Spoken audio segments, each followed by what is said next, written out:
Recording. Yes, we are recording. New microphone, obviously. That is distracting. Why are you like that? Why are you like that? Come on, QuickTime player. I believe in you. Or not, whatever. That's distracting, that little light on that box. So I still don't know what I'm doing at all. So please bear with me, everybody. This new microphone. It's got a windscreen on it, and then this thing is supposed to stop poofs. Is my lip cut? I think it is. But I do like this because I can sit back now instead of doing this weird face right here. I got some crazy acne today. Because I can sit back now, and that's incredibly enjoyable. I think this jacket makes a lot of noise. Plus, still want to hide this badass sweatshirt, which one day, when the podcast gets more money, I'll put sweatshirts and shit online, but not right now. Need a haircut. Point is, had my guest canceled today. That'll be a story for sometime in the distant future. I'll be able to tell.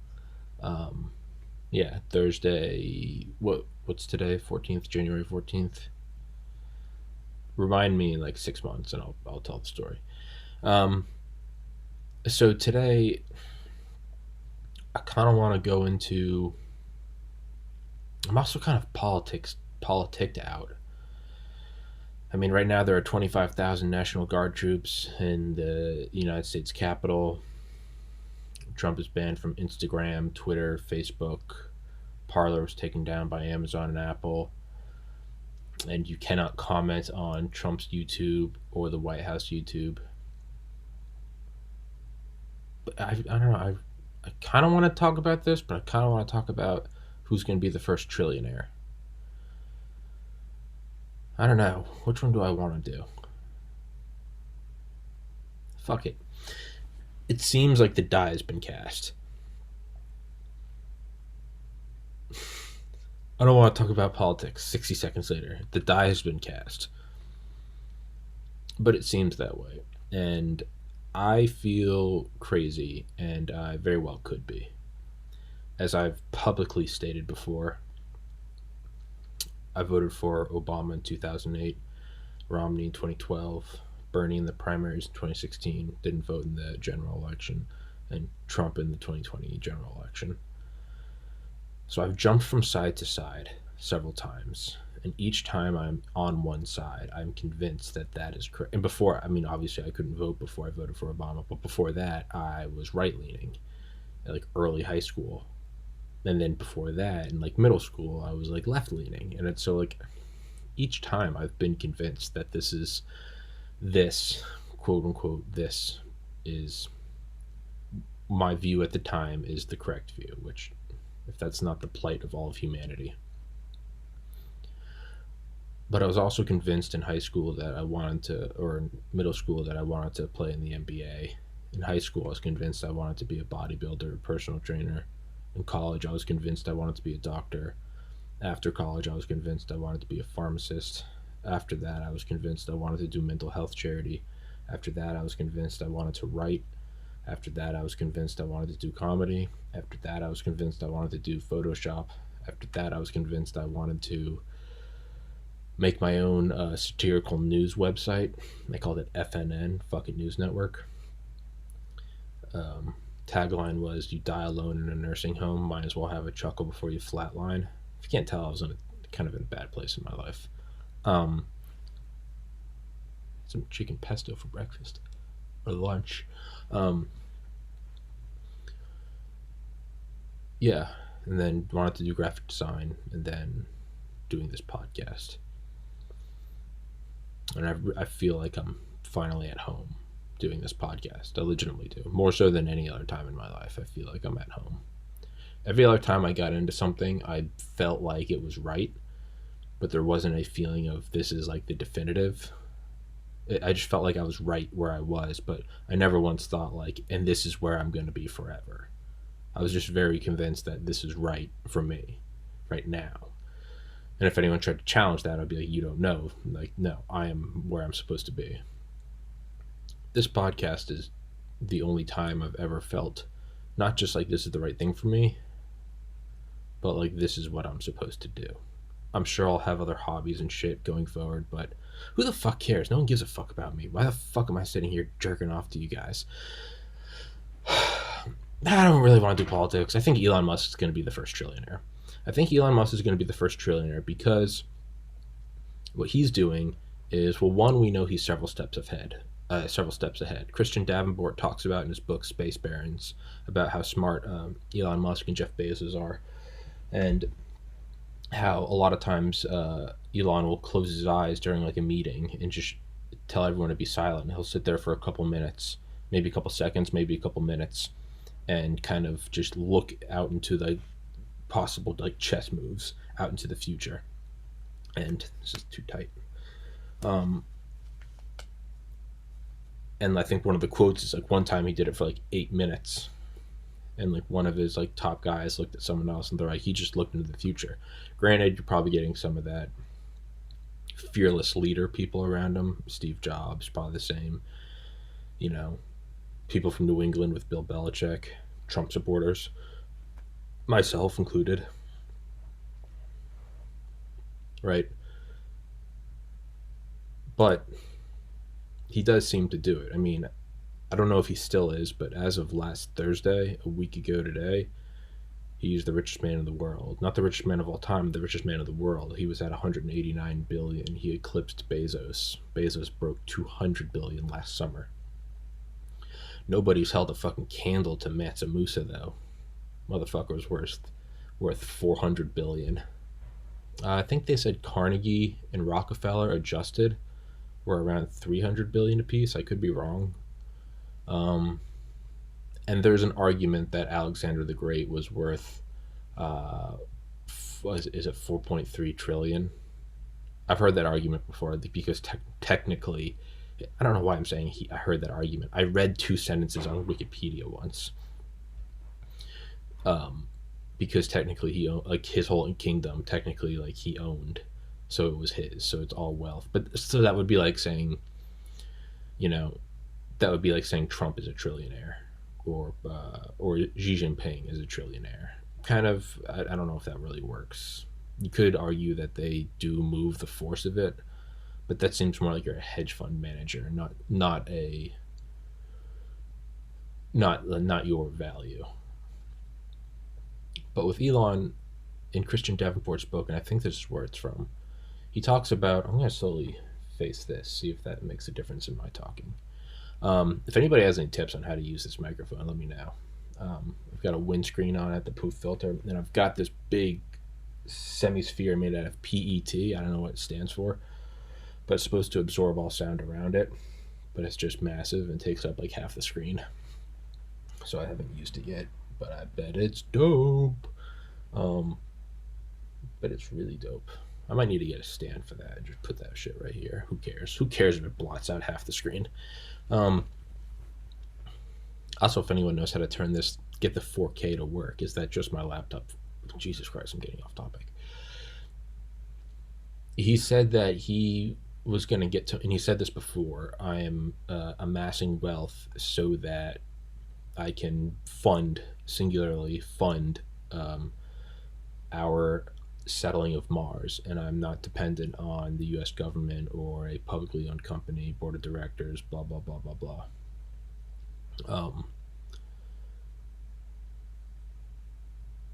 And he said one way he's going to do that is obviously Tesla makes bank. He had Solar City, but I believe he sold that or dissolved it or whatever, which in itself was brilliant. He dissolved it so that there were no more patents on anything, so that the patents were free to everyone else to use to advance solar power, because if more people had solar power and it became a bigger movement, a green movement, more people would be interested in EV vehicles or electric vehicles.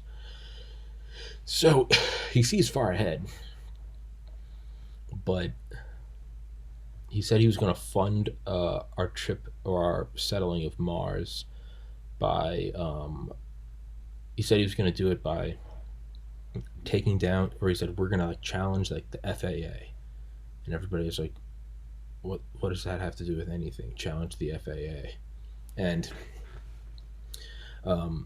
he said it's because by using these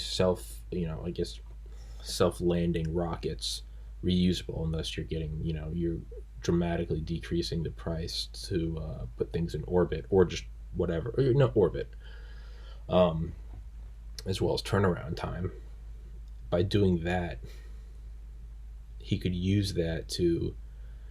I was talking to a friend earlier, and he was like, if you note that Musk doesn't take on, he doesn't go into, I don't know how to word this. He goes into established industry. I mean, he's a disruptor, right? I hate that term, disruptophobe, from Rick and Morty. But he goes into things and challenges them directly, like a car industry. You could say VR, or even nootropics, right? He's going in with Neuralink. Obviously SpaceX, but he goes into these established things with the intent of flipping them. He doesn't necessarily go in and with the intent of creating a new man. I hope he goes in and makes a phone. I would love that. I would love if he made, because Apple's going to right, they want to make an Apple car. I would love if Tesla went in and started making iPhones, I would buy those immediately. Fucking M1 chip. I want a Musk 1 chip. I want an Elon chip. I want an Elon 19-inch. That's what she said. And I would buy that computer tomorrow. That's a lie. I don't have any money. But I would save up for it. But yeah, so he wants to take on the FAA to fund Mars. And when he first said that, people were like, what in the world does that even mean? And he said by reusing these rockets, you could put people, and I probably am making up these stuff, but they're insane times. It's not, every once in a while you hear about like a new hypersonic plane, an idea, right? The Concorde's coming back. We could chop down times from here to here, but they're also not unheard of times, because like they have been done before. Granted, not publicly, but like an SR-71 or something. Like, we do know it happens. He wanted to, let's see, SpaceX, which airlines, 2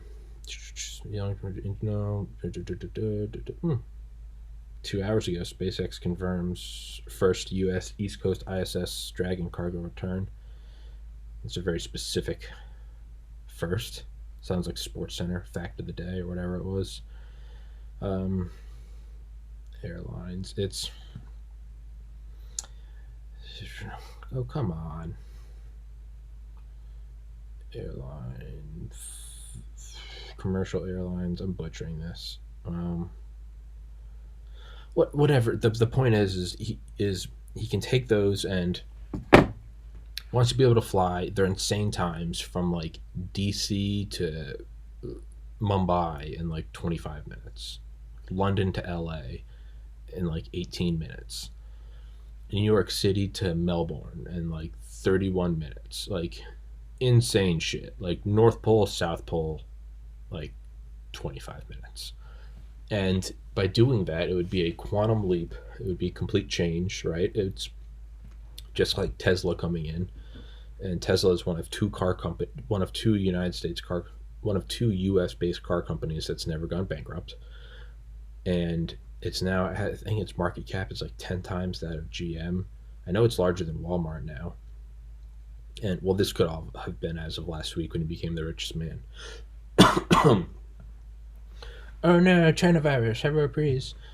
But by doing that, you would completely shift everything, right? You'd have your guinea pigs. A lot of people probably die first.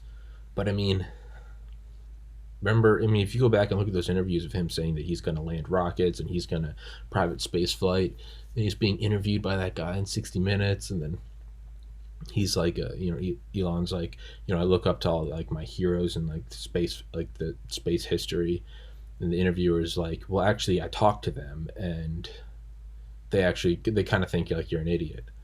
And that's like the meme where like Elon's crying because he's like, that's hard to hear, because it's guys like Buzz Aldrin and I guess other guys up there who are like, that's stupid, you can't do that, it's not going to work. But then like he goes on to do it, land spacecraft. So like that's insane to the point where it's like not even that, like, I mean, it's still cool to watch a YouTube video, but it's not like tearing up and chanting USA.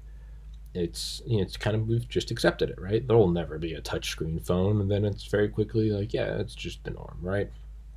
There'll never be 4K gaming, and now it's the new Xbox does 8K gaming, which they're still sold out. Well, they're trying to swear a little less.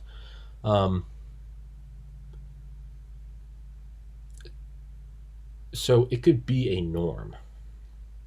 I drove a Tesla for the first time last week. I mean, and that full disclosure, I own Tesla stock. It's the only stock I own, and I will happily try to pump that.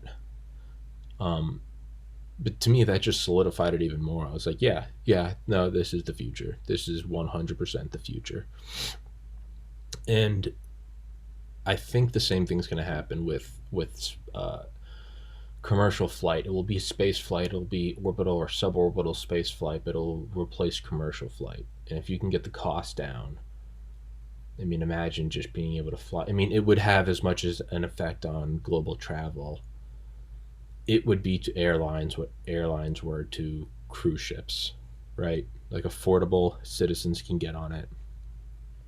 I mean, because I feel like the percentage jump in efficiency or speed, I don't even know how you'd rank that. I mean, a couple days for a transatlantic voyage versus a couple hours, right? That taking the highway from getting in your Model T and going from New York to LA versus hopping on a Pan Am flight. I feel like that's the same jump, and I think that is what will push him into trillionaire status. And then I don't know, Bezos, I mean, is it gonna be asteroid mining? Is that the next big one, right? You could almost say this will be like a new form of imperialism. We're going out and we're going to be grabbing these big chunks of land. Yeah, I mean, right? There's going to be like asteroid barons. They're going to go out, and what happens when you get a piece of palladium the size of, the Georgia Dome? Like, so, I think Bezos will definitely be a trillionaire. I don't know if Zuckerberg will. I think Zuckerberg's not, I don't really like him based on, all of my time hanging out with him. But you cannot deny that the man is a genius. You don't get to that point. Well, he didn't create Facebook, he stole it. To effectively steal Facebook from the people smart enough that did create it. He's not smart, he didn't build it. The real smart guys are the ones that built it. No, the real smart guy is the one that watched the smart guys build it and then was smart enough to take it from them. That's the real smart guy. You don't get to that level of being stupid. Jack Dorsey, I don't like him. You gotta respect the intelligence. I mean, good Lord in heaven. So, but I think Musk will do it first. Yeah, I think Musk will do it first. And I think he's putting in all of these pieces. He seems to be, look at it objectively. Just look at it as kind of like what I said in that solo rant about the United States occupying the Middle East. Don't look at it as the military-industrial complex. Don't look at it as the war on terror. Don't look at it as the U.S. hegemony. Don't look at it as imperialism. Don't look at it as a slaughter. Don't look at it as look at it as the last one, oil reserves. Regardless of how you look at it, what is the objective reality? We are occupying all of the oil. You can call it this, you can call it that. We have oil and we have military right there, relatively close to China and Russia. Iran. That's what it is. So, if you just can zoom out and just sort of look at everything he's doing, remove language, remove your projections onto it about capitalism or socialism or good or left or right, good or bad, profits, whatever, just to look at it objectively. What is he doing? If you look at the world as a giant cell or even an organism, what are some of the main even in a cell, right? A cell, you have the proteins. You've seen the animated videos where it's like the proteins that marching up like the spindles and microtubules carrying like an ATP or a ADP or whatever. One big part is the thing that moves stuff around, the proteins, right, within the cell. Let's stick with cell. We might have to jump to an organism wide analogy, but we'll stick with cells. The proteins that move things around, right? The whole thing is in motion. You got gradients, sure. You got electrical gradients, sure. You have passive diffusion, active diffusion, different gates and shit, but the actual proteins moving things around, that's a big one. So what is he doing? He's getting in on the actual moving of things around. Does not matter what those things are. He's getting in and moving them around. Things with wheels. So sure, it's cars, right? Civilian sector, highways, commercial use. All right, got it. 18-wheelers, semi-trucks. All right, sure. Get into ATVs, bikes, buses, sure, whatever. He's getting into those. Moving around. Are they moving goods? Are they moving carpools? It does not matter. They're moving things. They move. And they do it efficiently, and they do it luxuriously, and they're cutting edge, and they're sexy, and they pull you in just like a new iPhone. All right. So he's getting in on the movement of substances. That may have sounded wrong. I don't think he's a drug dealer. Maybe he is. He's getting in on infrastructure. The Boring Company. You could say, infrastructure. So he's getting in on the proteins that move things around, right? Things with wheels, Tesla. And he's also getting in on the actual like microtubules and spindles and chitin and whatever all the shit is that the proteins climb around on. Boring Company, right? Make more efficient paths. Boring Company. What's the other? Hyperloop, right? The actual infrastructure itself. Okay. He's getting in on, you could say, electrical diffusion, or because within a cell, maybe now we would have to kind of go to an organism wide. Look at neurons or nerves, right? He's getting into action potentials, impulses, dendrites and glia and astrocytes, right? He's getting into those with what? Is it Starlink? Satellites in space, right? Again, proteins moving things around. Tesla, wheels, big iPad, touchscreen, self-driving, sexy. Okay. Infrastructure itself, the chitin, the microtubules, the scaffolding on which everything moves around, right? Hyperloop, the Boring Company. All right. He's taking everything. So what I'm going back through is he takes it and then he evolves a step, right? Kind of like a Precambrian explosion. It's the tadpole, it's the fish climbing out onto the shore for the first time. It's the caveman picking up the stick to beat to death an animal. Bum bum, right? So yeah, movement, proteins, cars, and I know I go over things again and again and again and again, if you can't tell by now.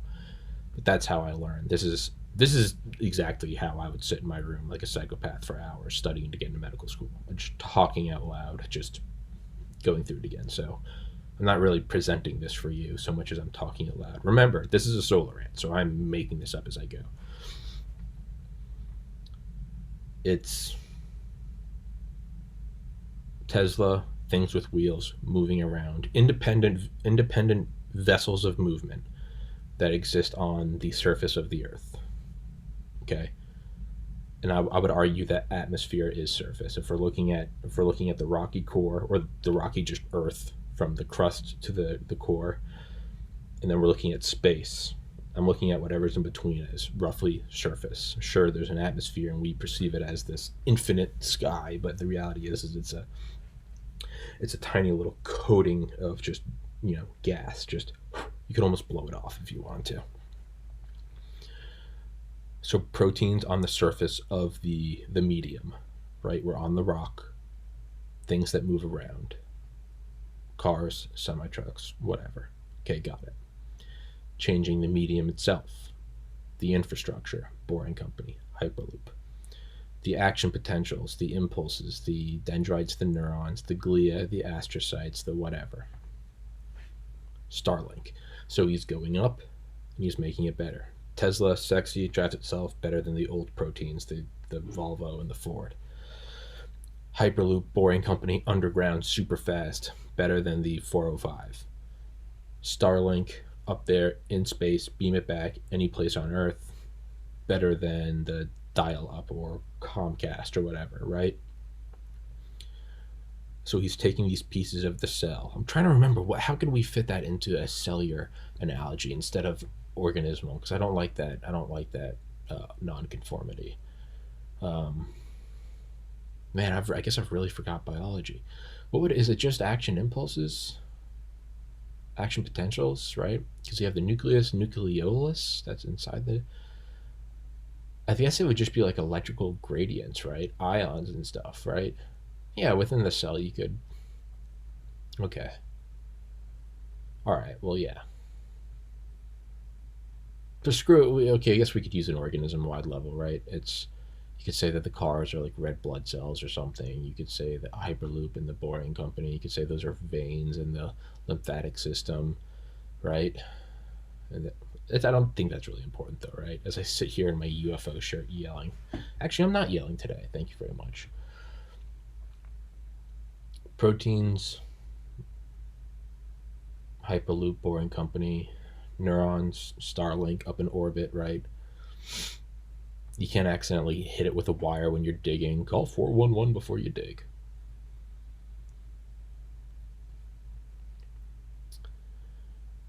He is also working on mitosis or meiosis or binary fission. Or isn't there another one? It's I think it begins with an A. I don't remember. But we're going to Mars, right? And again, he's doing it better than we did. We went up to the moon. We did a little bit of mitosis, right? The spindles started to spread apart. But then we came back in. We were like, no. Screw that. And you ran and you touched the scary tree. You run into the woods, you touch it. I went farther than you. We went out, we touched the moon, and we ran back and said, I did it farther than you. So he's doing mitosis, going to Mars, right? We're slowly cutting apart. And what do? You double all your genetic material, you double everything you need for the organelles, you get ready for this process, right? I would probably argue that he's probably going to try to make like a copy of the Svalbard seed vault, right? There's probably going to be genetic samples, probably some... Because aren't they finding that they've like made hard drives made out of like glass or crystal or something, and they can like engrave like the Bible on the head of a pin, and its decay is only, it's something like, it's like one error per 10,000 years or something. I'm sure they're just gonna have a gang of just like quartz hard drives, no moving pieces, but like micro etching or nano etching. Probably like the Library of Congress or all of Wikipedia or whatever, right? Just throw them onto Mars, bury them somewhere. Same with the genetic samples, which I think we should be doing. I think we should be putting things in decaying orbit. I think we should put them up in a space with decaying orbit. Copies of, a much smaller version of the Svalbard seed vault. It's... yeah, micro etching of all like the world's data. I think we should put those into decaying orbits. We should put up like, maybe that's what he's doing with Starlink. Is you'd put them up and you'd put them in concentric circles going outwards to where the decay was every year. It would fall back down, and you'd want to have a heat shield on it so it survived. And then it would be like a dead man switch. You could you could turn on the thruster and give it some speed so it goes back out into space and doesn't decay. And the only time it would ever decay would be if there was no one back home controlling it, and thus there was a global disaster or apocalypse or whatever. And you could do it every year, and you could even have them. I talked about this with an author once on here. He and I were just shooting the shit, and thought it would be a cool idea for a book. But that's what you do, is you'd set it up so they fell every year, and they fell in different spots. So it's kind of shotgun approach. And it would be, yeah. So you'd have it fall every year. Genetic material, schematics. Yeah, you'd want to put in all the. And I'm talking like not just like, oh, put in Led Zeppelin's discography. No, I mean like you'd want to put in all the stuff that took a long time to figure out, like PV equals nRT, 1/2 AT squared, or F equals ma, force equals mass times acceleration, or like Newton's laws. You'd want to put up some constants, right? C, E. You'd want to, yeah, the nuclear force, or the four major forces, like the general structure of things. Research into different chemicals, like things that took a long time to figure out. And that can be relearned, but why do that when you can just put like math, just some like proofs?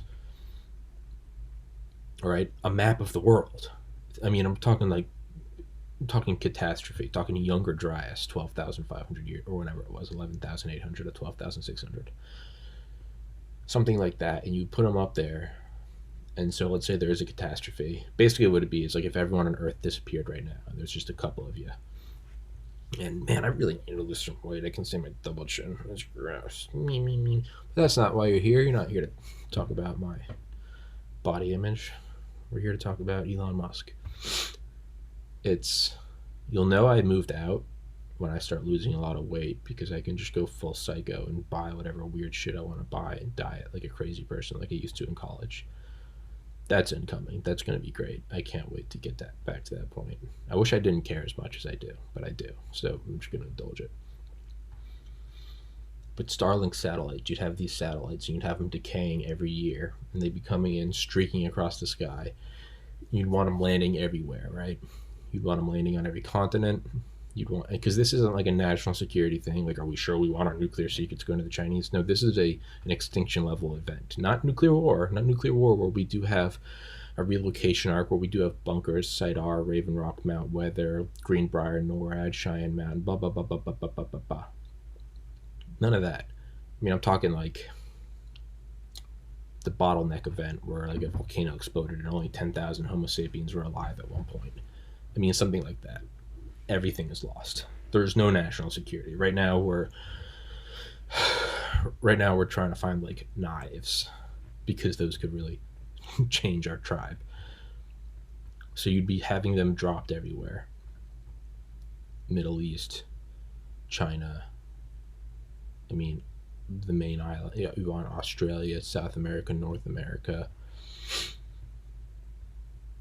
And you want them right dead smack in the center, so that they can have a wide margin of error of something messing up the orbit. You'd want them crashing in multiple places, like once a year or something, right? Yeah, you probably want them in multiple places once a year.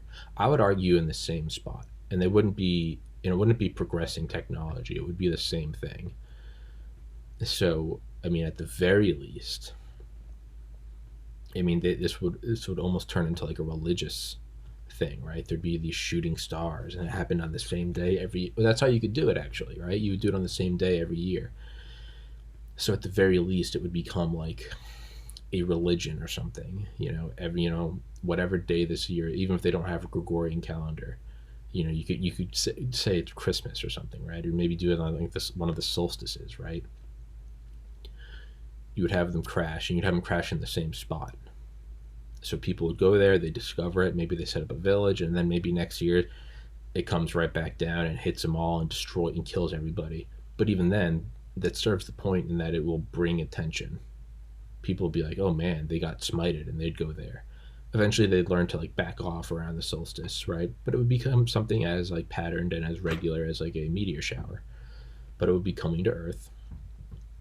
you want to have some sort of like mechanism to reduce its speed, because you don't want it coming down and having a kinetic strike and then killing anyone that gets near it. And then maybe the people that were near it and recovered it and actually start to slowly understand it, those are now your cream of the crop of the remaining Homo sapiens. What you don't want to do is execute them all every year, because then you're starting back at zero, right? That's like the main difference between like us and monkeys, is like the real thing is like every generation they hit reset, they start a new game, because none of like their experiences were passed down. Whereas we write things down, we build on each other. That simple thing is why I can sit here in a chair in a heated room with a light and a camera and a microphone. Is because we pass it on. We do a new game. We do a new game plus every day. It's like a speed runner. We're getting better and better and better at it. We get to keep all our weapon loadouts from the game before, right? So you wouldn't want to kill everyone there, because that would, yeah. But either way, it wouldn't matter, because eventually the drops would stop. Maybe it would take 10,000 years, but eventually, in geologic time, that's nothing. They would eventually stop, and people would, discover the materials, and you could even send down material examples, maybe like alloys, examples of metallurgy, of rocket fuels, of yeah, and yeah, that's what you would do. And it would be external hard drives that fall from the sky, and the only way they don't fall from the sky is if you actively turn on a booster, so they go back up and they stay in their orbit. But you'd want them set as decaying orbits, and yeah, you just make like 10,000 rings, right? Maybe that's what it is. Who knows? But yeah, you could even say though, right? That's mitosis. That's a doubling of genetic material. Or what it is genetic material is the material you need to obviously duplicate the organism, the organelle, the cell, whatever. But what it is we're duplicating Earth being the cell. So it's not limited to all the base pairs and amino acids and how to make a sarcoplasmic reticulum, but also how to smelt iron, how to send radio, how to, whatever, antibiotics, how to rotate crops. Really basic things. Yeah, problems with inbreeding. Yeah, that's kind of what we're doing, right? It almost seems like we're kind of doubling the genetic material, and then I think there's something more to Starlink. I just don't see someone like Elon like, we're gonna take, how are we gonna build a Mars civilization? We're gonna fight the FAA. It's like, what the hell? But like, that's what it is like, when he sees so far ahead. If you're one step ahead, people think you're brilliant. If you're two steps ahead, they think you're mad. If you're three steps ahead, they think you're the Antichrist.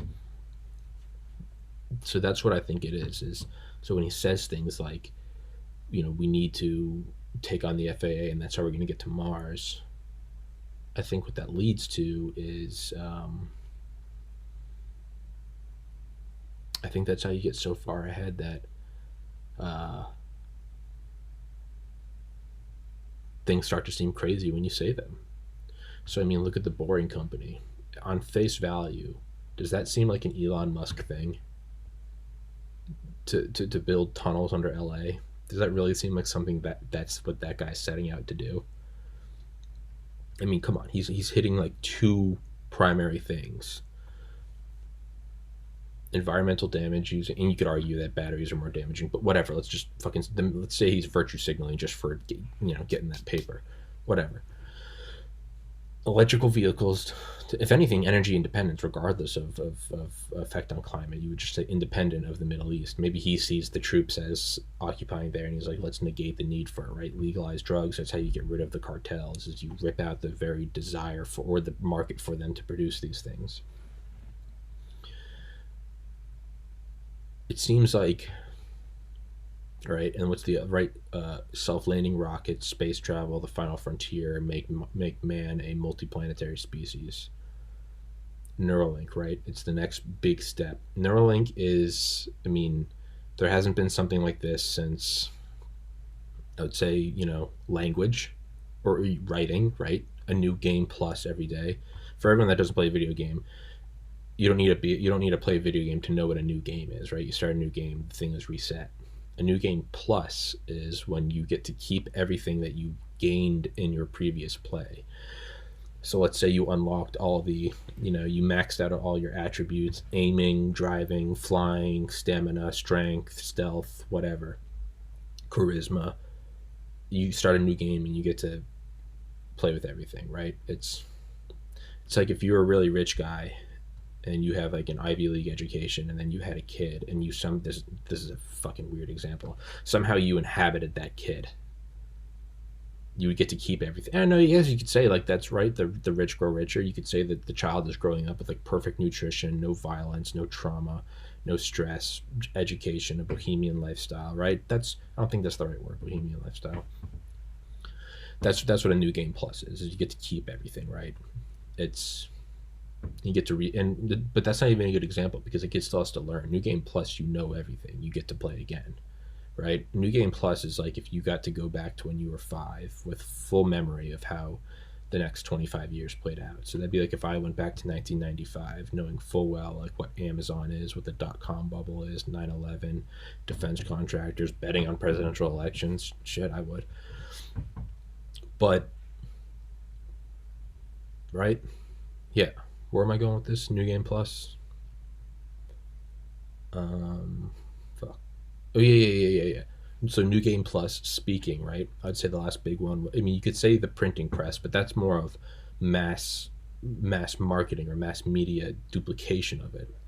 The actual ability to do a new game plus would be speaking, or not. Would it be language or would it be writing? I think it would be language first, right? It'd be language, oral tradition. That's what she said. Friday night is what I call oral tradition. Hey, thanks guys. Subscribe to my Instagram, Friday Life. It would be language, written word. Right, it would be like cuneiform. But before that, it would be language. And then, I guess you could say pictograms, maybe. Maybe like paintings. It'd probably be language, right? It would be simple grunts and stuff. Yeah. I wouldn't even say printing press. Printing press is huge. But I'm looking at even more paradigm shifting things. So I think it's writing. Before that, I think it's language. Before that, I think it's opposable thumbs. No, agricultural revolution, writing, moving backwards from here. Agricultural revolution, writing, spoken word,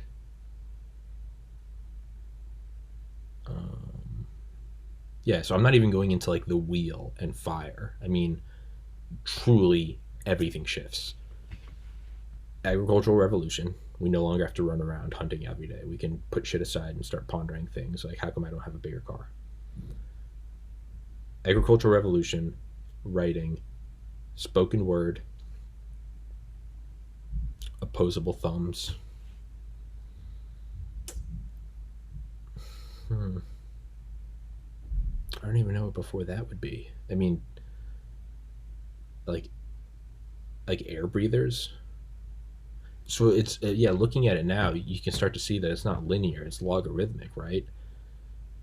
If you played it in reverse, it makes sense, right? It takes how many hundreds of millions of years, right? You go from single cell to multi-cell, and then from multi-cell to like full-fledged organism.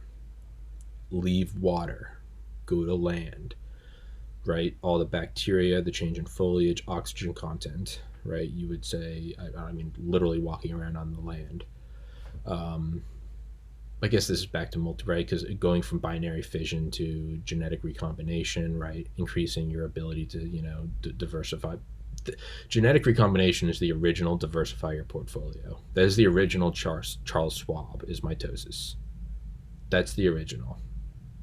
They should file, our cells should file all copyright.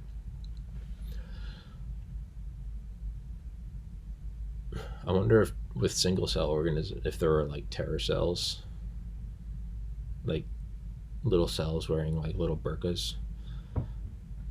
not even sorry, that was bad, but that was cheesy. Not bad and like politically incorrect. I mean, it was just cheesy.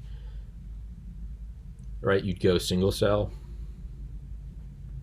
multi-cell, multi-cell to organism, and I believe each subsequent gap is shorter, right? You wouldn't even go from, I mean, before that, I mean, shit, let's just start with the universe, right?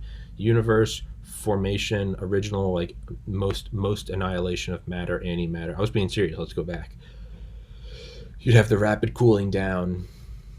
Well, actually, it's weird, though, because it's not just these huge steps. Because the beginning of the universe, a lot of things happened. If you look at the stages of how the universe formed, it's written in like what happened in the first 10 to the negative 61 seconds. And then you can go in and read chapters and chapters about like everything that changed. And you're like, wow. I mean, it feels like you're reading about the Iron Age and like, you know, the Inquisition and like, you know, like heavier than air flight. But the reality is it's like in the next chapter is like 10 to the negative 55 seconds. And you're like, wait, what? It was just what? It was just, but that's how it's broken up.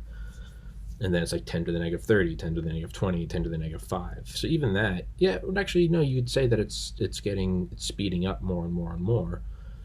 But then all of a sudden it jumps back out to like the billions of years, right? Hydrogen coming together and forming the first generation of stars. Supernova seeding the universe with heavier elements, allowing, right? I'm going to be butchering my astronomy. And then there's like the second generation of stars, right? And then you have, well, before that, well, you'd have gravity sucking everything in, right? The four forces: gravity, electrostatic, electromagnetic, weak nuclear, strong nuclear, right? Forming stars. Stars would be then collapsing, protoplanetary disks, those all forming into almost the same process, like mini stars. But really what it is it's a coalescing of matter. In the center, it just gets big enough that it turns into lights, but the rest don't. They're almost like little failed stars, the Earth. But it's just a coalescing of these things together, right? Then you have, like, at least for us, we have the Great Bombardment Period or the Heavy Bombardment Period or whatever it was called. Yeah, and then those turn into planets moving around, shifting of, and then you have the big planets kind of suck up the other stuff, right? Jupiter, Mars, asteroid belt, right? Joe Rogan, thank you, Jupiter, right? That's, by the way, that's my slippers, not me farting. Not that I'm embarrassed of farting. I will fart in your face, from the head. Protoplanetary disks forming these, heavy bombardment, late bombardment, and then you'd have, right? Then you have that primordial cauldron, right? Thick oceans, right? You have Pangea. You probably still, I don't know this correctly, but I would imagine, right? You still have things shifting around, continents, probably a more relatively, what word am I looking for? Pliable crust of the earth or mantle or whatever. I would think that Pangea originally was probably moving around quicker, right? I wonder if the movement of continents is slowing down. Already, I mean, it's imperceptible, but I wonder if it's actually slowing down. First, and then like how did life begin? Did life begin with panspermia, or is it the idea that if you put like enough amino acids in one spot and then hit it with lightning, somehow it turns into this self-replicating thing that never dies? But then even that is like, well, why does it do that? Is it just a pattern? Is it like a perpetual motion device? Did we just somehow create this, like, it seems like that's what life is. It's not a thing, it's a pattern. It's a pattern of, it's like rolling a ball down a hill and it gets like a snowball gets bigger and bigger. It's just like we like, in a way, life kind of seems like nuclear fusion. Like if you do it right, it will stay there and sustain itself. And it's like we just like twisted it, like we did the right thing, right? We pushed together the matter and made the nuclear bomb with a sustained, hydrodynamic, whatever, the toroids that they use to hold they can't do it yet. Well, they kind of do it, but shout out Justin Ball and Jason Parisi, who are on this podcast. So that just, regardless of where it came from, panspermia or amino acids being hit with lightning in the right area, kind of like a Manhattan Project by chance, right? 10,000 monkeys giving typewriters, you make Shakespeare. But, and then so single cell, multi cell, and then full fledged organisms. I don't know where you draw the line on what is multi cell and what is an organism. Coming onto land, right? You'd have obviously trees, bacteria in the water, changing of the atmosphere, more oxygen content, right? And then the first were the dinosaurs, right? Yeah. So you create dinosaurs. I need to really watch like a history of all of this so I can get a better understanding. I did read Bill Bryson's History of Everything, but clearly I don't remember it.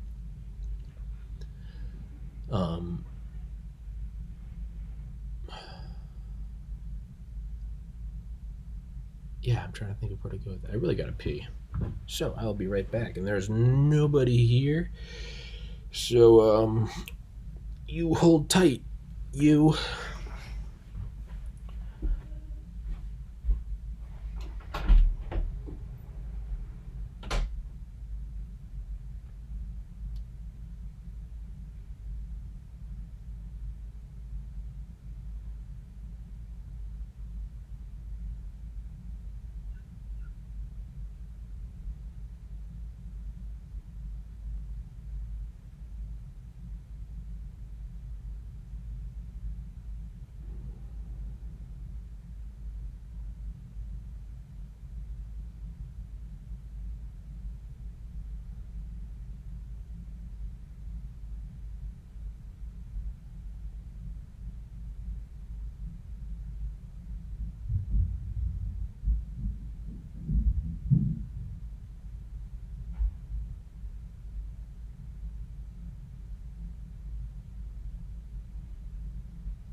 Okay, so single cell, multi cell,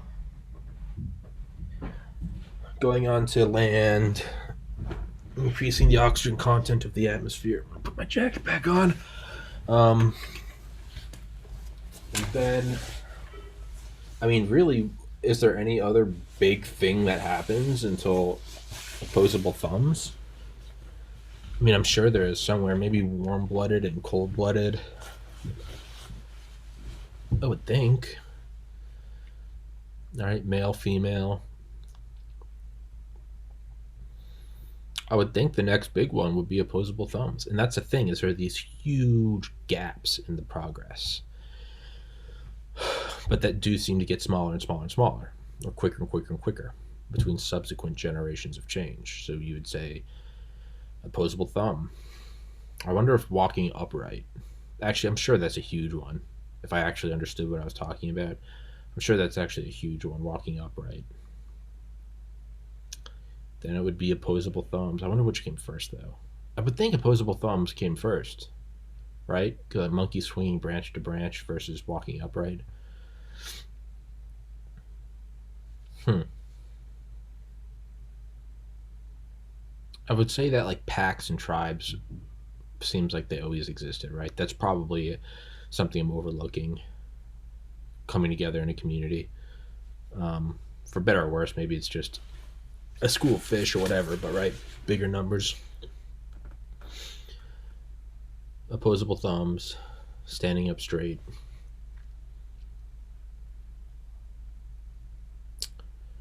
Yeah, the next would be, it would be language, right? Yeah, right. It would have to be, or no, the creation of tools. Using, so kind of amplifying, augmenting your, right, an augmentation force amplifier. Yeah, so a rock, just anything sharp, a spear, a club, whatever, right? You get that 2001 A Space Odyssey moment.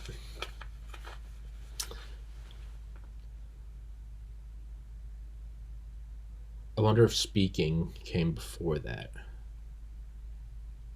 I was gonna say I could just look it up, but then who actually knows? Like we can, like no one actually knows. This isn't like a fossil record. Like no one actually knows. Like there could have actually absolutely been probably pockets of language that existed and died and no one will ever know about because they weren't written down and they weren't passed down through oral tradition. there might have been languages, right? It's like two people inventing something or discovering something on opposite sides of the world, not in contact with each other. So whatever. So tools, language, writing,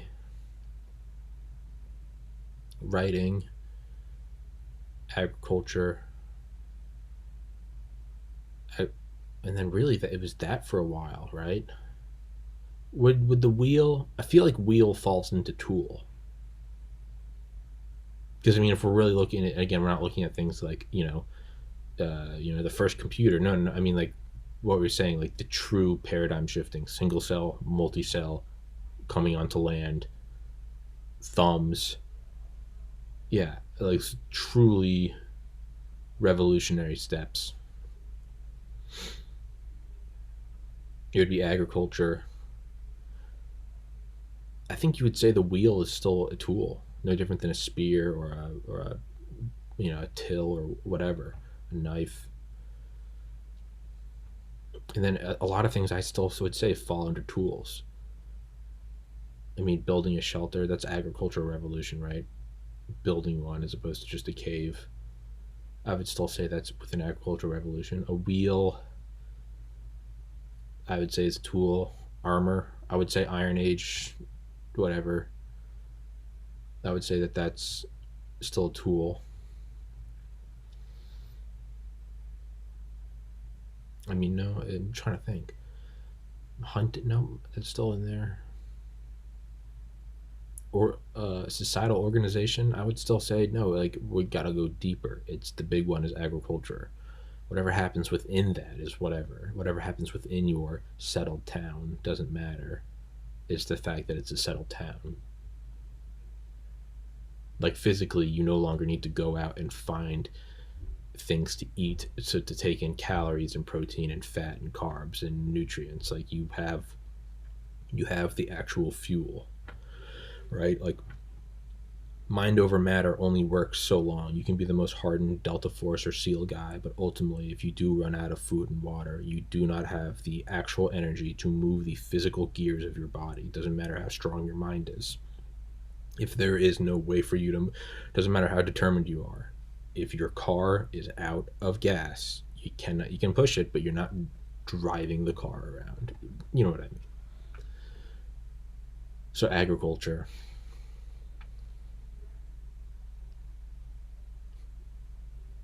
No, I would say like riding horses and shit. I would say that's still a tool. The wheel, pulling the cart, I would still say is a tool. I think writing happened after agriculture, actually, right? Because they kept records. So like that is, yeah, we've touched on that though. Thumb, speaking, writing, agriculture. I wouldn't even say building like boats or ships or canoes. I wouldn't even call that one. I'd say those still fall under tools. Religion doesn't. I would still say that's, or possibly truly looking beyond the horizon. I don't know where you would put that. So, or no, writing would probably allow. Would probably no. It would probably fall under writing, right? It would be ability to look ahead, not just where am I getting. Because it's kind of the same thing, right? We go from looking for the next meal to we have agriculture. It's kind of that same jump again. Go from agriculture to, well, hey, what comes next? What happens when we discover what's on that side of the mountain? Like, should we prepare for that? What is after that? You could maybe tie in religion to that and be like, we're looking at the ultimate horizon, what's beyond this world, right? Who knows? But even that, I would say religion falls under societal organization, culture. Um, and then after, yeah, so it doesn't, even pyramids and stuff, like, great, but still, that's just movement of stuff around. Not to belittle the pyramids, but you know what I mean. I would say the next big one would, right? That'd have to be the printing press. That'd have to be Gutenberg. Yeah, but it almost seems like now we have to sort of grab lower hanging fruit because there aren't as many impressive monumental changes, right? If you really wanted to go back, you could say the development of hair, the development of the senses, using a nose in conjunction with your ears. But if we're sticking with just the giant ones, single cell, multi cell, come onto land, thumbs, stand up straight, speaking, writing, agriculture. I think Gutenberg's huge. I don't think it's up there with it though. True. I mean, that is a paradigm changer, but that's not this like change in ability, an opposable thumb. It's not just that we figured out a new way to use our thumb. We got a new appendage. It almost allowed for a dimensional change in our interaction with the world. Right?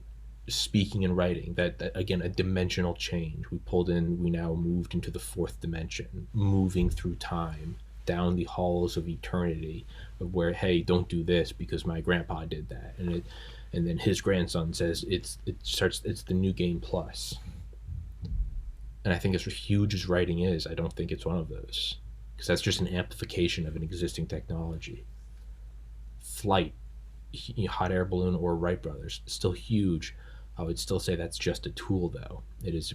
We're still on that same plane, no pun intended, but we're still on that same plane of movement, of using materials to harness energies to move around, be it a sail, be it an internal combustion engine, be it being pulled by oxes or what, oxen, 2 boxes of donuts, Brian Reagan. It's this whole. I wouldn't say that Gutenberg's one. I wouldn't say that. What I'm looking at are like books in a series, like Harry Potter 1 through 7. Those things like Gutenberg's, those are all chapters. Like they're still huge. Scales, losing tails, like the tongue, the ability to digest the different things. Those are all still huge, but they're chapters. I'm looking at like the jump from like a home phone to an iPhone. That's like half of the ink used in a comma. So those things are still big as chapters, but I'm looking at like books. I think the last big one was agriculture. True core change.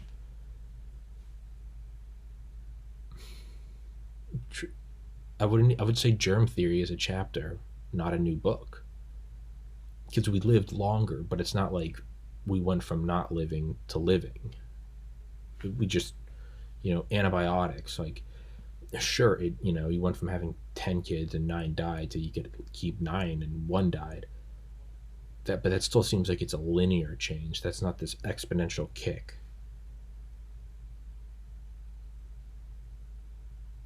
So obviously there's still chapters. Gutenberg, ships of the line, fire, weapons, using ore, mathematics, science, scientific method. I would say that's one, because that's a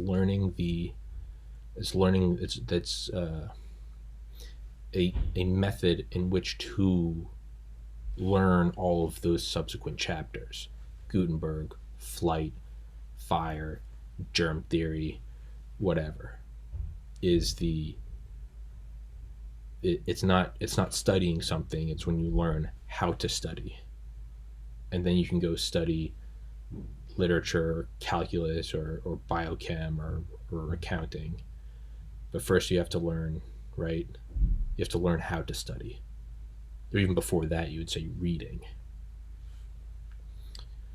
So I would say the scientific method is one, up there with agriculture, because it's a tried and true, it's a proven method in which to sort of scan reality, right? It's a metal detector. That doesn't mean you found a metal ore, but that does mean you now have the ability to look at rocks or mud or a swamp or hay or timber and find metal within it.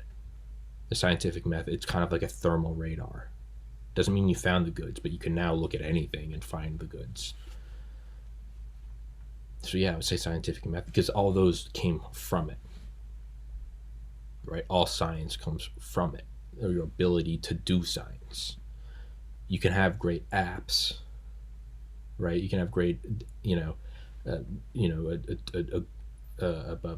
am I looking for? A Waze, WAZE, a Parler, a Gab, a Cloud Hub. Online banking, Snapchat. You can have those, but they all have to exist within a user, and a touchscreen phone. So it's like those are all held within this.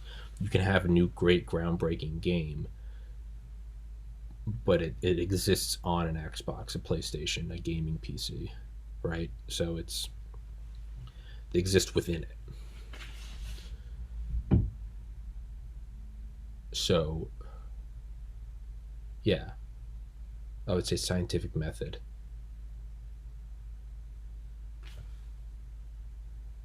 And then Gutenberg, I would say, is under that. Ships of the line, under that. Smelting, melting, under that. All mathematics, all medicine, germ theory, I would say under that. Even things like ending slavery or women's rights, I would still say are under that. Heavier than air flight, still under that. Now, something like a Pony Express mailing, right? It's your early messaging system. Those are your primitive neurons. But I'm thinking, I wonder if you could argue that like radio, like radio or phone or telegraph. I wonder if you could argue that is one, because it's instantaneous, or speed of light, goes around the circumference of the world 7.5 times a second. It's instantaneous communication, right? No, but even that, it's no, that because that falls under the umbrella of communication, period. Speaking and writing. Gutenberg, you can do it more, you can do it, spread it out more. That still falls under that umbrella. Communication, instantaneously, to where I can now effectively talk to someone on the horizon, and thus you could say that we can now effectively act as a single unit. We're not an organism that is 100 miles wide like some, Lovecraftian monster, but if we can communicate in real time, then we essentially do have that, like bright pincer movements. But to stick with this concept of not chapters but books, I would say no. That still falls with under. I guess you could argue scientific method would fall under speaking and writing. Maybe it does. Maybe that one's still up in the air. I don't know. Tell me what you think. Drop it down in the comments. Like, share, and subscribe. Don't like, don't share, don't subscribe. As a matter of fact, delete your YouTube account. Never watch this podcast again. Actively go out and tell people not to watch this. This guy has to be stopped. Fuck Tommy. Do not like, do not share, do not subscribe. We need to end this. This man cannot be allowed to go on. I want there to be an anti-Tommy league, like the Anti-Defamation League. But yeah, no, but really, do comment about scientific method. Do you think that's one of these? Do you think that's a book or a chapter? Because if we're going to say instantaneous communication, like telegraph, whatever, Morse code, no, because then where do you draw the line, right? Because smoke signals, right? Smoke signals is you're not waiting for the letter to get there with a messenger. It's still, where do you draw the hard line, though? I don't think there is one. I think it's a gray area. And because there's a gray area at all, I don't think it can be considered as a book, but rather a chapter. because a new book is not a gray area. It's a thumb. It's walking out of water onto land. It's right. It's writing and speaking. It's that form of communication, which Terence McKenna argued is telepathy. And I'll butcher the quote, but yeah, look it up. I don't want to butcher it because he is do a disservice to that man's linguistic abilities.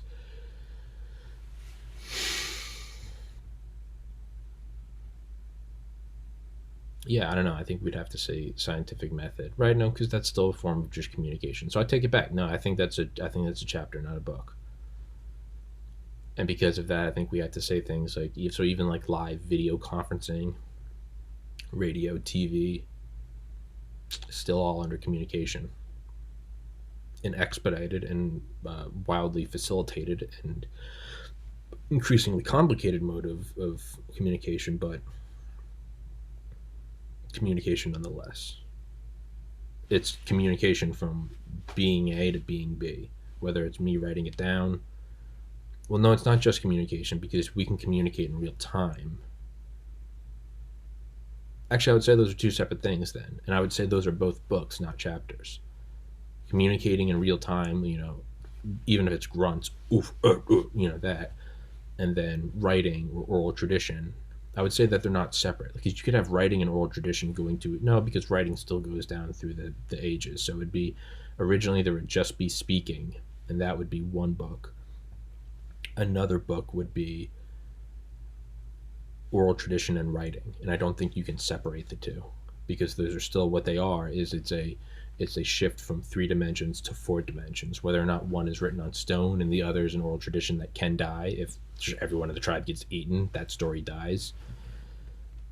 But what it is it's a transmission of data across a 4th dimension at time. Not you say it to Oog over on that side of the field, but rather you say it to Oog's grandchild, and not in person. Your story goes on to him, right? It's reading Shakespeare. Like no one told me Shakespeare. Like I can get his words. So yeah, I would say speaking in real time, right? Speaking in real time was almost like the original Snapchat. Like it's deleted. And oral tradition and writing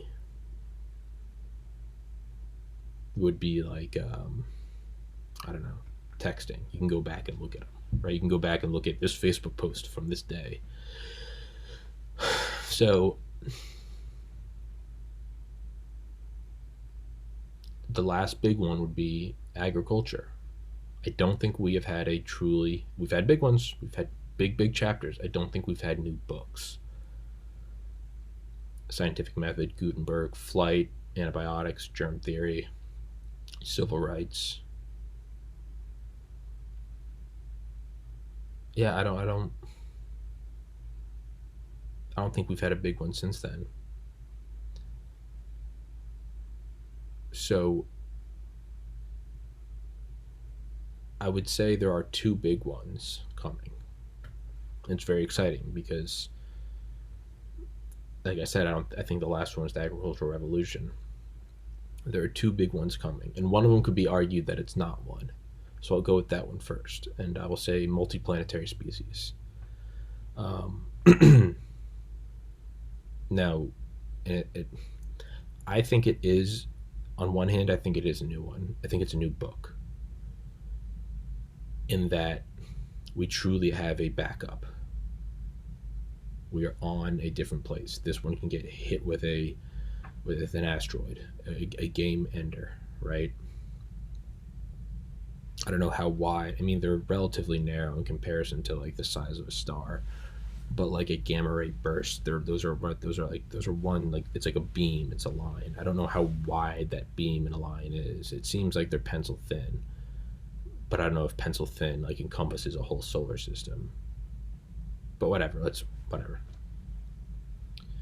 We have a backup on a different planet.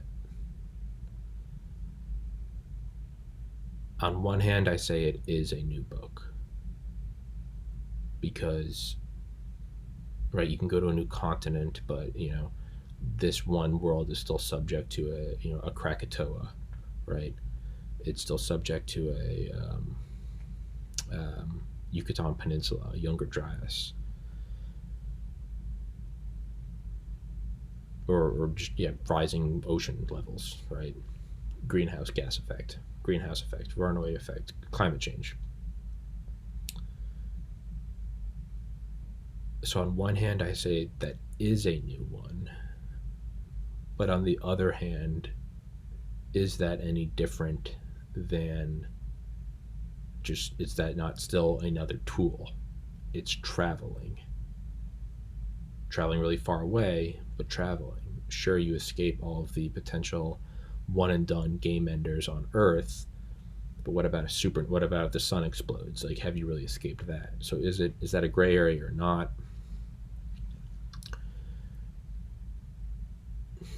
I would, it's a hard one to argue. I would say it is ish, right? It's mitosis. It's splitting of the planet, duplicating. Oh, you know what? No, it has to be. Because if we're going to say single-celled organisms were one, and how did they reproduce, right? Binary fission, splitting. Then have we come full circle? Are we just splitting?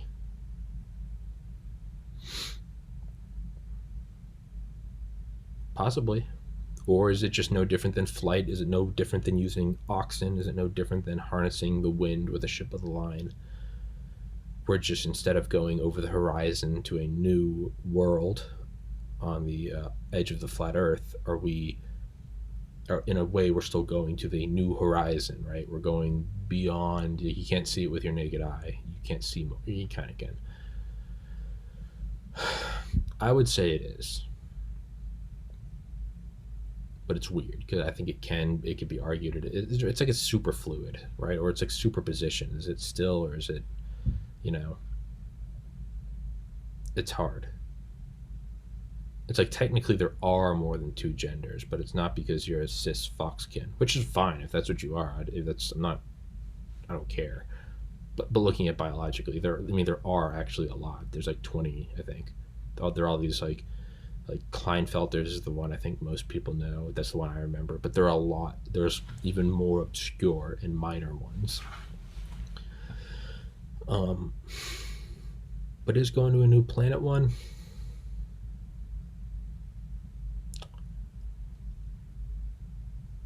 I don't know. I think so.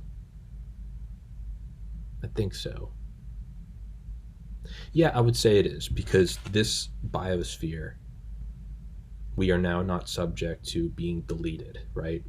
We didn't just save, we saved as, and we put it on an external. That is because you can make 2 copies of a file on your computer, but if the computer goes down, you can make 1,000 copies, but the computer goes down, you're done. Once you make it 2 separate entities, I would say it is, and I would say that's a first. The point of this, of that whole, not the whole solar ramp, but the whole paradigm shifting, I would say, let's say you argue that going to Mars isn't one. I would say, so whatever, let's take that and I'll agree with you. I'll agree with you. It's not one. It's no different than using a biplane or an ox or whatever. Just the same argument earlier. Scientific method is not one. Gutenberg is not one. Those are chapters, not books. And what I would say is a book is Neuralink, because that, like the opposable thumb, or right, the opposable thumb changes our interaction with this dimension. Just like writing and oral tradition, it's a jump in dimensions. I think that we are going into a new dimension of merging with our technology. And I don't know what dimension that is. But it's not just he's smarter because his parents were rich and he could get a tutor, or that guy had access to Adderall and that guy didn't. This seems like it's like an opposable thumb, but just to the as explaining the importance of writing and language would be a futile point to try to explain it to a monkey because they don't have it. They can't understand it. We're looking at Neuralink and we're looking at an event horizon. We don't know what's beyond it, right? Do our problems, right? How are blimps going to get bigger, or how are airships going to get bigger to carry people? We'd run out of material in the world, and it's like, well, no, we're gonna create a flyer called the Red Flyer. How can you fly to the moon? You would need an even bigger. You need all the canvas in the land, and it's like, well, no, we're gonna have a solid fueled rocket or a liquid fueled rocket. I think that's what it is. It's because I don't know what is there. Are we going to get to that? And is our worry going to be, well, now everyone knows what porn I'm watching, but it might be a change in consciousness that negates your concern for porn, and it might also negate your desire for it. It might not only negate embarrassment because you're on such a higher level of, just new dimensions of problems and evolution, that I don't think we're going to be using that new thing to solve our things now. I don't think we're going to turn it on and be like, oh, now we can use this Neuralink to find out how to really game the stock market. Like, I think we'll get into that zone, and the stock market will be, it won't matter, right? It'll be a family crest. It will be, I have the king's approval. Like, it will just be gone. Right? I'm going to get all the money in the world so I can be taller. And it's like, no, you don't need to be taller and better looking. You have money. That is the new genetic trait, right? It's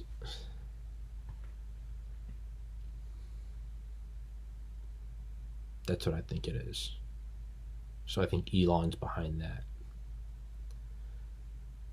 So whereas I think asteroid mining is a new chapter, a big one, but a new chapter nonetheless, I think Neuralink is a new book. And I don't know what that book will be.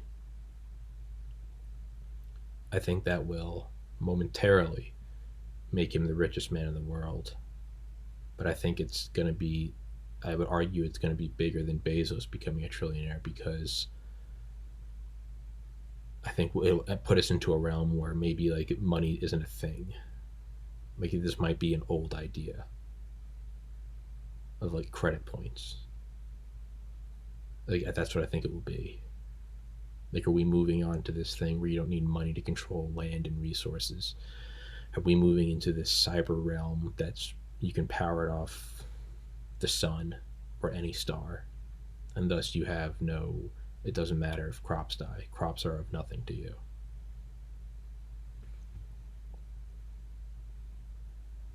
I think that's what it's going to be. So I think it's going to be a new. So he will be the richest man in the world, but that will quickly become a worthless value. So yeah, I mean, that's getting the high score versus getting a score so high the game dissolves and it can't be played anymore, or it won't be played anymore. That's what I think it is he's going to go into the next. Yeah, and it won't even be something we can comprehend. The idea of like a multiplanetary species will seem like as silly to us as like, a harem of wives. Like, I have more land than you. I have more horse riding soldiers than you. And it's like, it's I have more tanks than you. It's like, do we have atomic bombs? It's a different level. Yeah, it's going to be something you didn't expect. And I think that's why he will be temporarily the richest man in the world. Right? If you become the best basketball player in all of high school basketball, you're only the best for a short time, because then you go pro. You don't go to college, or whatever. You go to college, you get your number one pick, or you go pro. You get LeBron, Kobe, rest in peace, Kobe. It's this weird caveat where it's like, you're the best but then being the best makes you go away, right? It's like the weird caveat of like you can only become awake in the Buddhist sense once there is no one to be awake. Like you can't lose yourself. The ego can't experience ego death. It doesn't.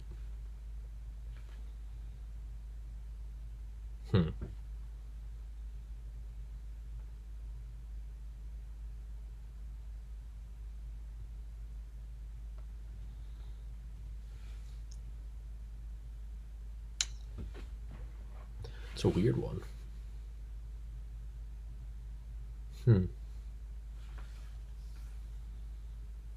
I would like to see Elon take on. I would like to see him take on big tech in terms of making a phone or just a whole line, MacBooks and laptops and desktops and phones and tablets. I would love to see him do that. And I would love to see him create social networks. Facebooks, Twitters, Instagrams, YouTubes. God, Elon, I wish you would. God, I wish you would. Just make them all, host them on, or maybe he doesn't need to. Maybe that's that limited thinking. It's the good app, but it doesn't matter how good your app is. It's like who controls the app store, who controls the software on which it is used, or the hardware, the phone.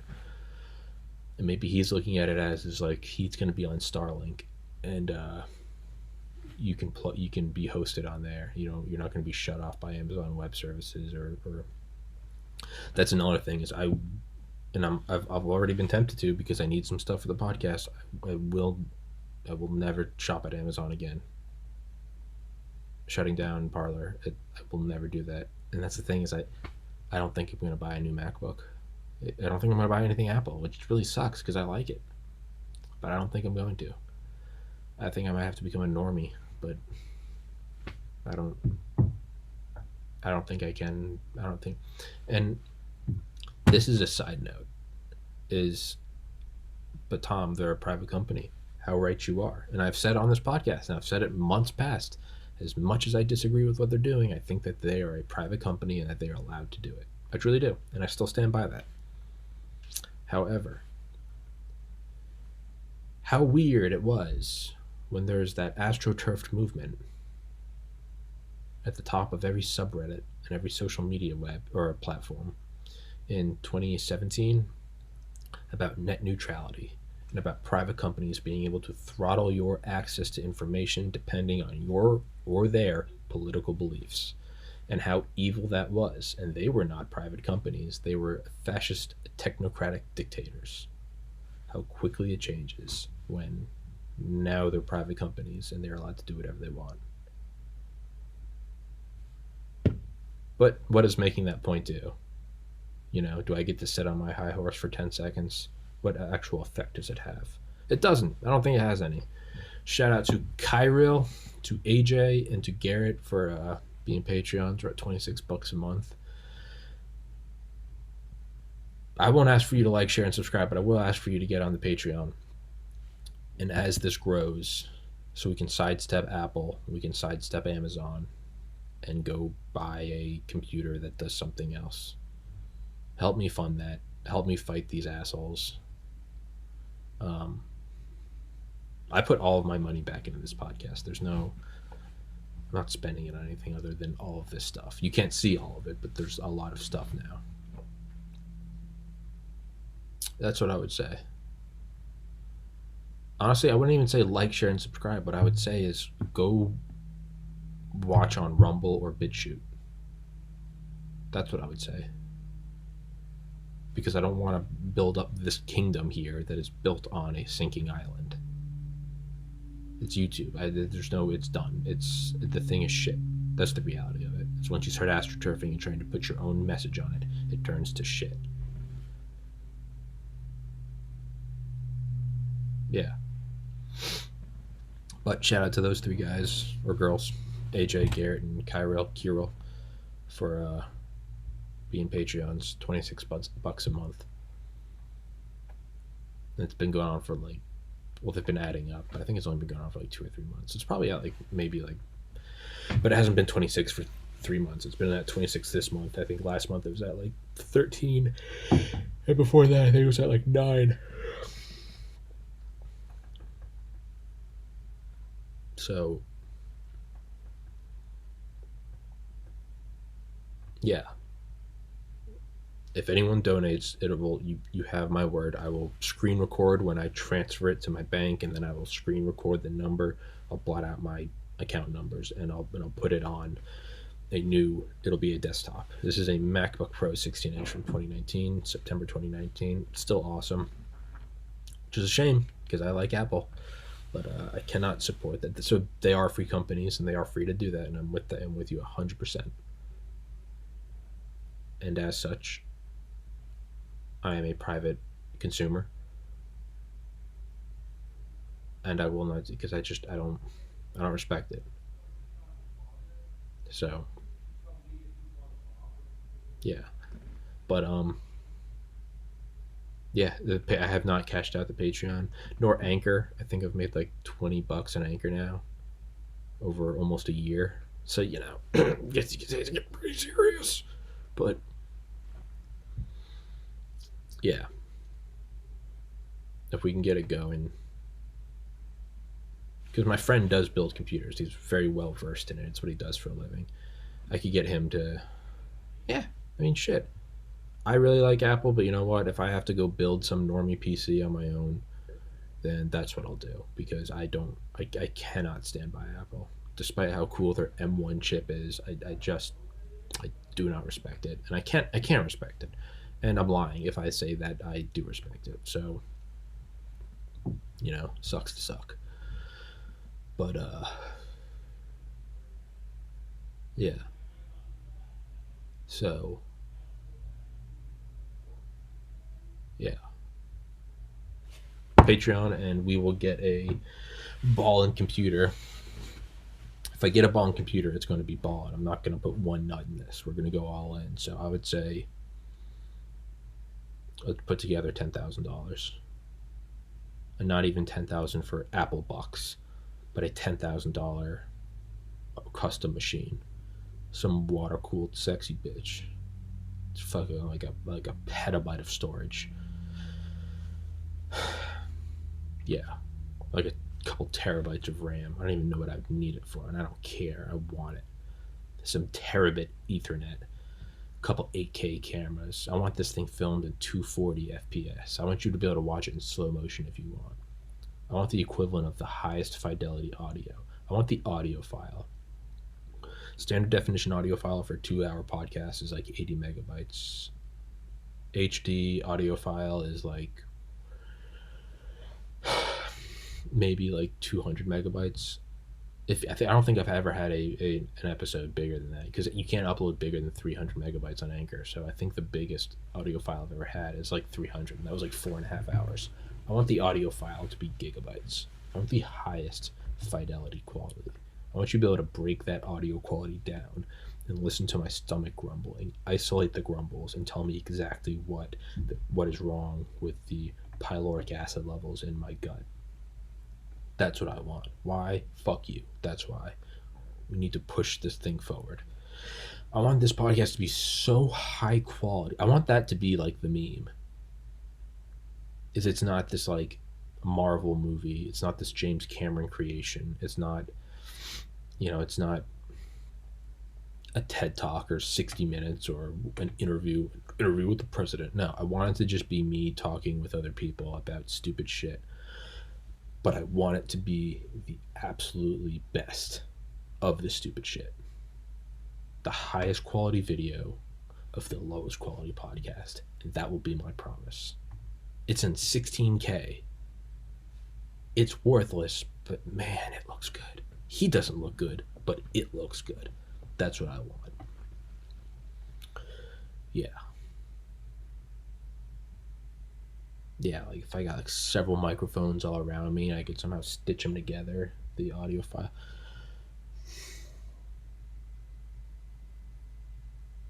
Nothing kills me more than hearing a timer on the oven.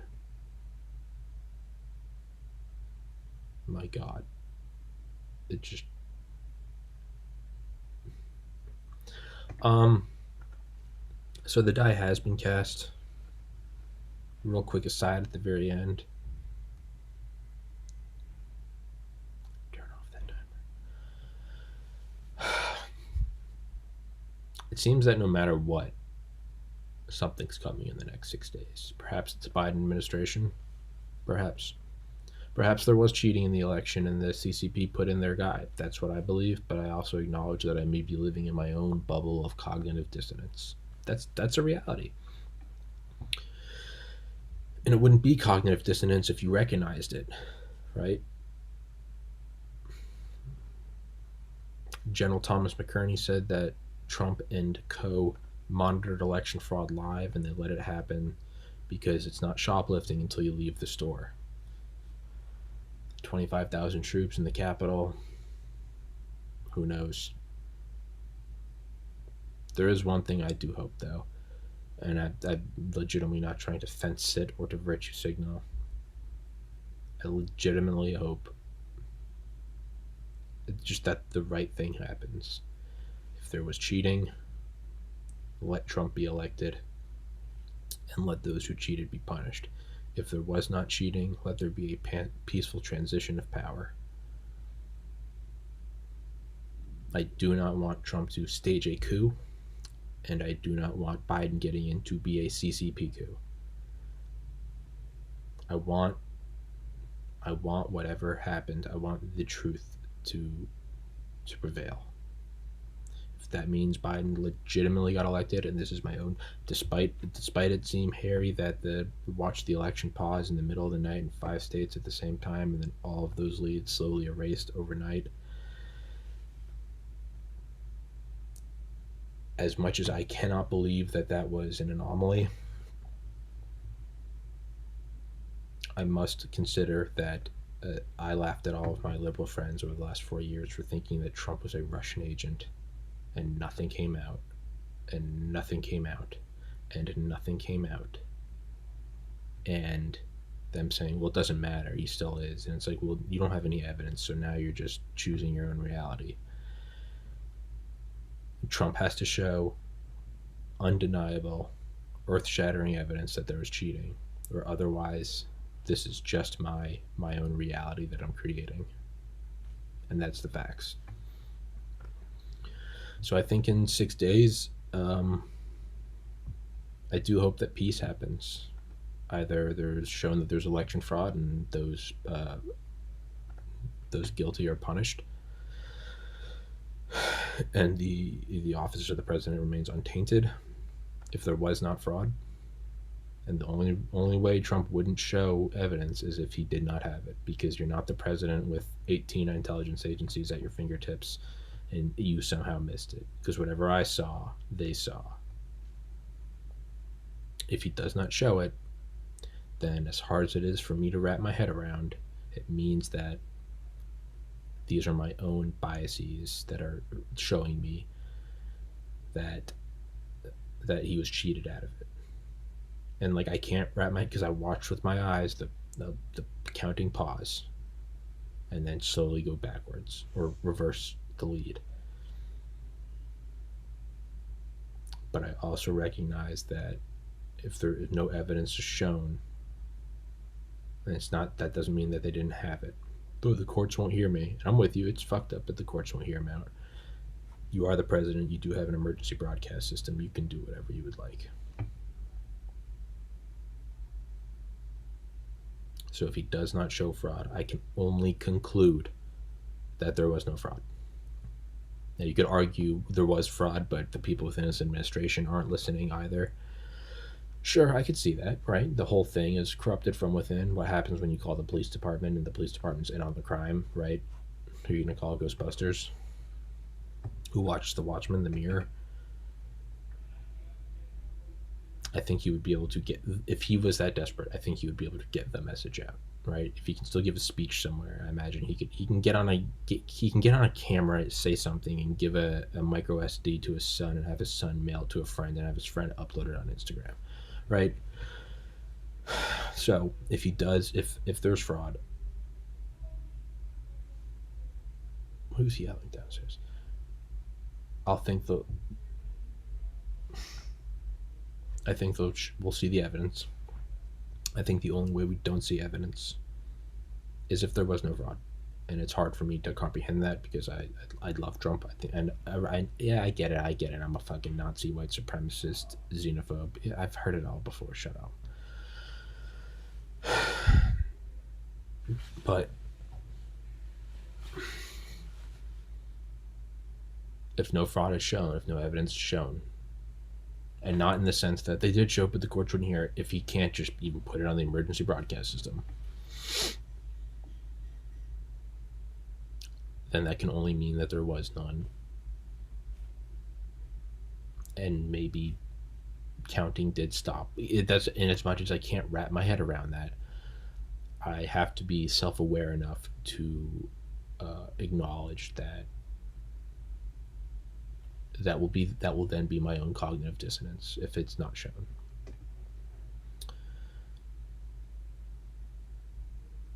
I don't see there any way that the CCP wins, because if the CCP really did help Biden and the DNC commit election fraud, I think Trump will show it.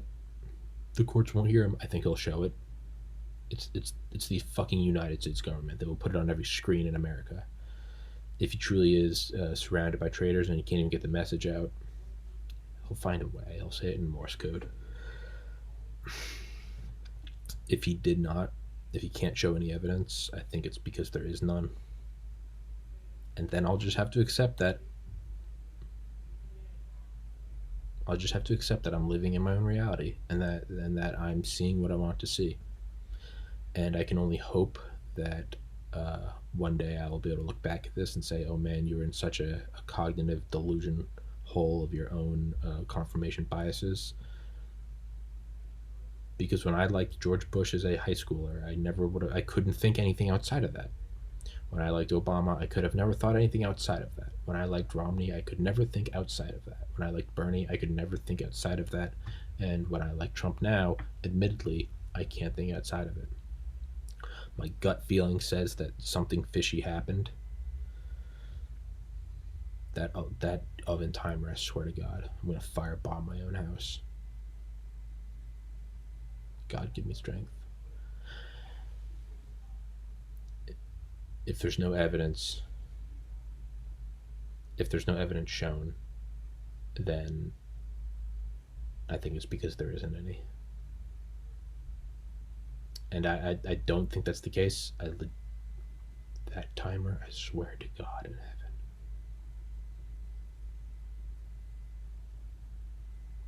Good Lord in heaven. God, give me strength.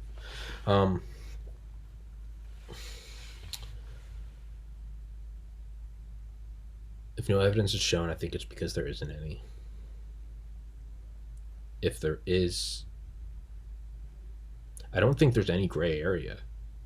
I think if no evidence is shown, we will not see any over the next 6 days. Or sorry, if there is no evidence, it's because if no evidence is shown over the next 5 days, it's because there is none, and we will not see any because fraud did not happen. I think the only other possibility is there was fraud, and it's not shoplifting until you leave the premises, and they let the fraud go through, and a lot of people are going to be arrested. And that sounds insane, but a year ago, if you had said you wouldn't be able to go to church because the government said so, you'd say I was crazy too. You'd probably still say I'm crazy. If a year ago you went back and looked at this podcast and said in a year he will have a full salary off that podcast, it'd look just as insane. Here we are.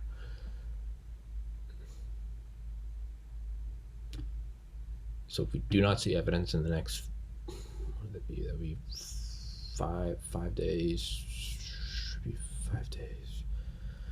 12 hours, 19 hours. 12 days, 19 hours, and 48 minutes.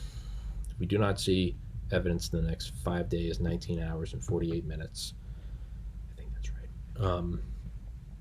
It's because there is none. And if there is none, it's not because of incompetence, it's because it didn't happen. If we do see evidence in the next 5 days, 19 hours, and 48 minutes,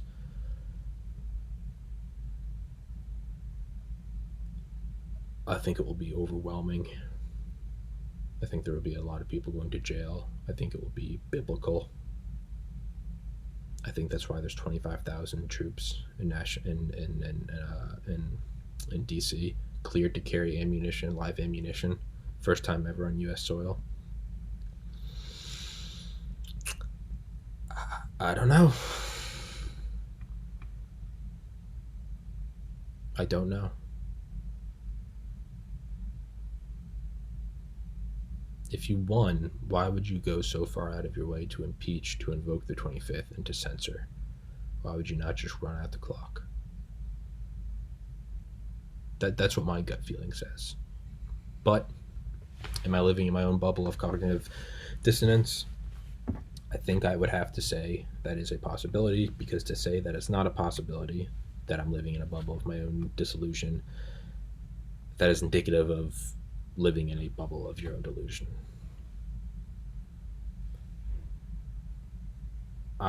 It's like I am smart because I know that I know nothing. Right? That's the more I know, the less I know.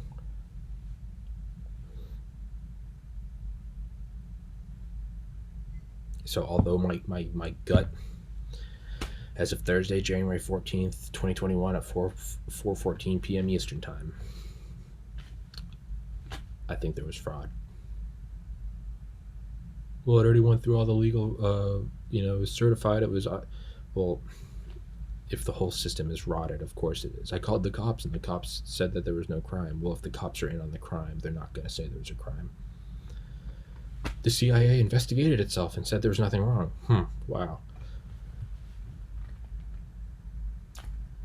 In my heart of hearts, I believe there was fraud. It doesn't pass the sniff test. It just doesn't. It just doesn't.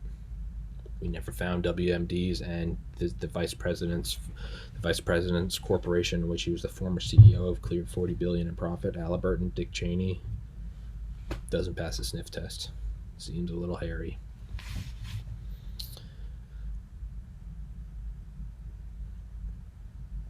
This doesn't pass the sniff test to me, but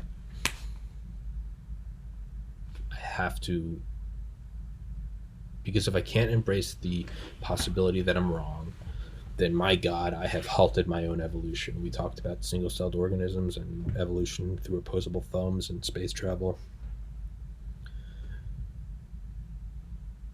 I'm going to cut this last part off, this election thing, and upload it as its own separate piece. So you'll probably be watching this long before the whole episode's uploaded. We talked about space and shit. How Elon Musk is essentially an opposable thumb. I do think that there was fraud. I do think that the hammer's going to drop. 25,000 troops something's not. That ain't normal. Okay, sure, but maybe argue that, if, so the right, and myself, I was there, truly believe the election was stolen. Sure, let's entertain this. Let's say it is disinfo by the Trump campaign because he doesn't want to leave office, right? Okay, I'll entertain that. I'll hear it out. I'll bite. What happens? We'll go raid the Capitol. Contrary to what some people have said, I videotaped myself the whole time. It did nothing, but I did watch people break shit, and it looks insanely violent.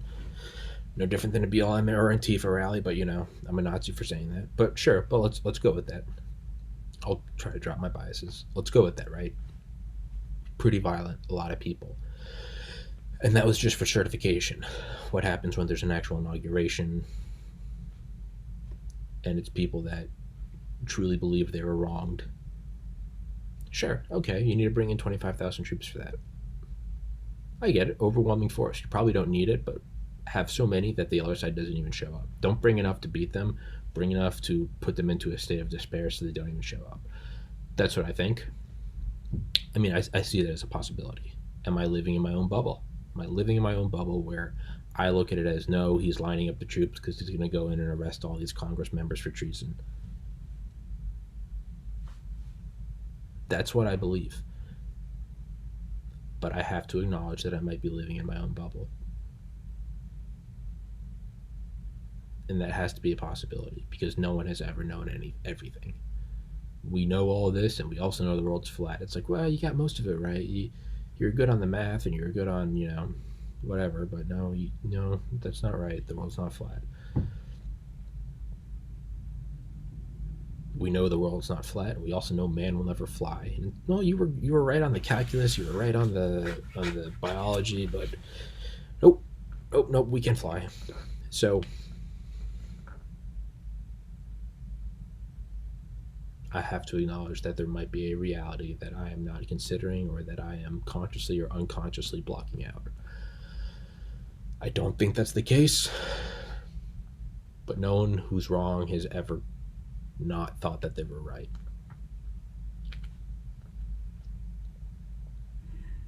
But to me, it does usher in some peace. If something bad happened, I truly believe Trump will show it. And if nothing bad happened, I think that's the only reason why he won't show it, is because there's nothing to show. And in which case, it's not a CCP coup. It's just the candidate that I didn't like happened to win. And this isn't Tommy country. This is America. There's 346 million of us. You cast your vote. It didn't work. Get them next time.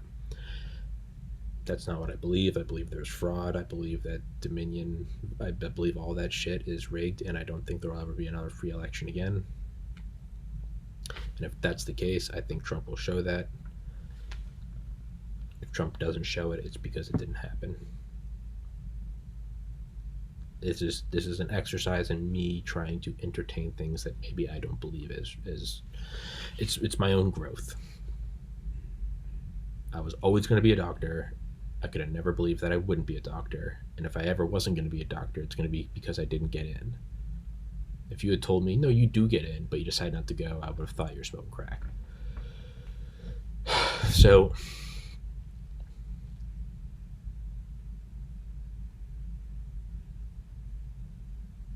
I have to acknowledge that I might be living in my own bubble. I don't think I am, but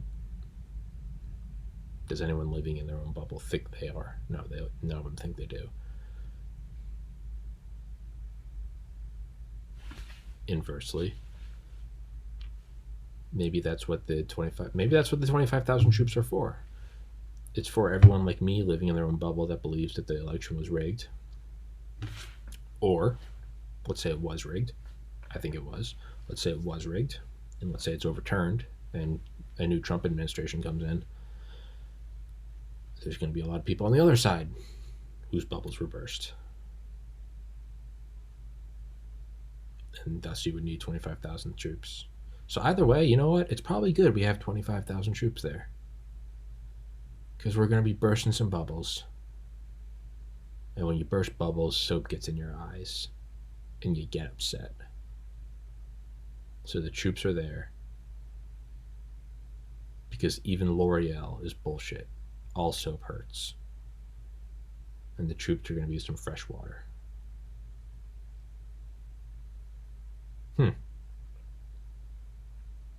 Well, we're alive today. God bless everybody. Stay safe. Thank you for watching the podcast. It means the world to me. You guys are making my dream come true. I hope that I entertain you. And, yeah, everything on this podcast is my opinion and nothing more. I mean, some things are backed by fact, but thank you for watching. Thank you for hanging out. And, whatever. Shout out Garrett. Shout out AJ. Shout out Kiro.